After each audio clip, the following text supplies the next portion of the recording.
présent nécessaire de s'interroger sur que faire de ces résultats scientifiques que nous avons évoqués précédemment. En effet, former et informer les enseignants autour des interactions non verbales et de leurs bénéfices avérés pourrait leur permettre de manière consciente de se constituer des répertoires d'attitudes, de comportements, rituels, routines non verbales pour mieux gérer vos classes ainsi que les relations individuelles avec chaque élève pour favoriser les apprentissages.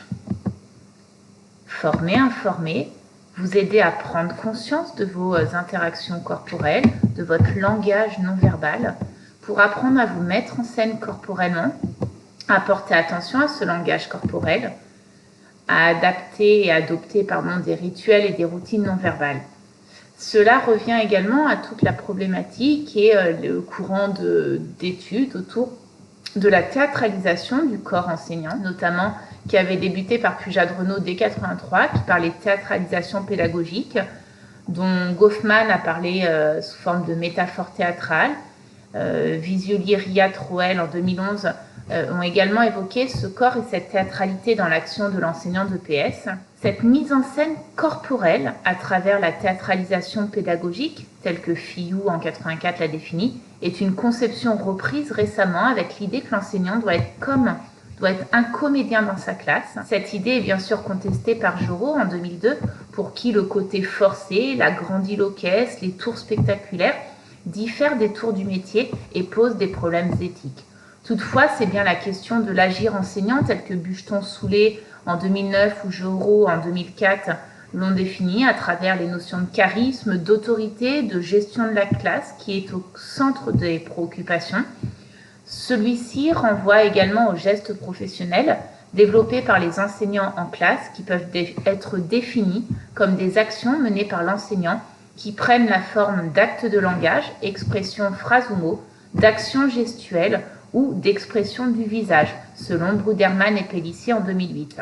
Ce sont ces deux derniers aspects qui nous intéresseront, alors que Jorot ou Bucheton mettent au cœur du processus de formation le rapport au langage. Forcément, cette mise en scène corporelle, ce langage corporel, renvoie également à la question de la présence en classe. Sommes-nous sur une séduction obligée, une mise en scène du statut, une théâtralisation symbolique à travers notre posture?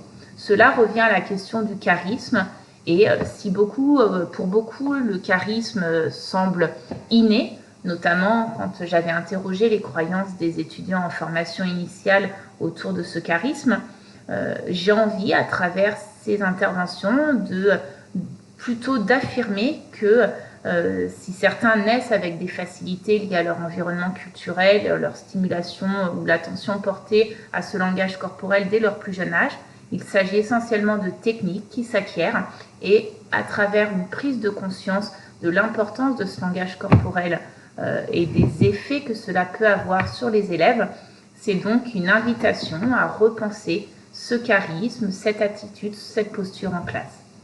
Bien entendu, cette présence interroge également la notion d'autorité éducative, l'autorité en classe, et du coup, je me réfère sur l'autorité en classe à la notion d'autorité éducative qui a été développée par Hobbes, notamment en 2014, qui se définit comme une relation statutairement asymétrique dans la mesure où son détenteur, l'enseignant en ce qui nous concerne, cherche à influencer l'autre, les élèves en l'occurrence, considéré comme sujet pensant et à être reconnu de lui sans violence et donc symétrique car cette influence l'amène à être auteur de lui-même. Elle s'exerce donc dans l'obéissance mais aussi dans le consentement entre instabilité et recherche de solidité, de sécurité. Elle se construit forcément dans la durée, c'est-à-dire dans un domaine, dans un espace avec une personne, un groupe à un moment donné. Attention, cette autorité éducative, vous l'avez vécue dans vos expériences diverses, elle n'est jamais définitivement acquise, d'où la difficulté à l'exercer. Elle fait également appel au respect, qui est celui initié par l'enseignant. Ce dernier se doit en effet d'être attentif à son propre comportement avant de l'exiger des élèves. Il y gagne ainsi en crédibilité, puisque la valeur d'exemple engage l'élève dans la réciprocité.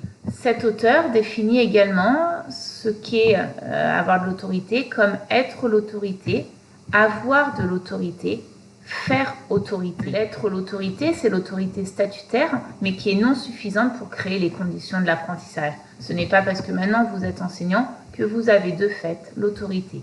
Avoir de l'autorité, c'est avoir une confiance suffisante en soi, selon cet auteur, pour accéder à la responsabilité individuelle et pouvoir autoriser l'autre à être auteur de lui-même. Enfin, faire autorité, c'est celle qui nous intéresse le plus. C'est la mobilisation par l'enseignant de savoirs d'action contextualisés en termes de communication pédagogique et didactique et d'organisation interne. Il nous semble que dans cette optique d'interroger le langage corporel, c'est également interroger la présence de l'enseignant en classe et la manière dont il va réussir à faire autorité, une autorité reconnue, pour tendre vers une autorité éducative. La connaissance ne peut être comprise que lorsqu'elle est partagée par une communauté d'individus, selon Tochon en 93. Il s'agit de questionner les savoir-faire et les connaissances pragmatiques que certains d'entre vous ont déjà développées et que d'autres aimeraient par échange ou par prise de conscience de leur langage corporel s'approprier. Il s'agit donc de vous questionner sur qu'est-ce que vous faites en classe face à vos élèves.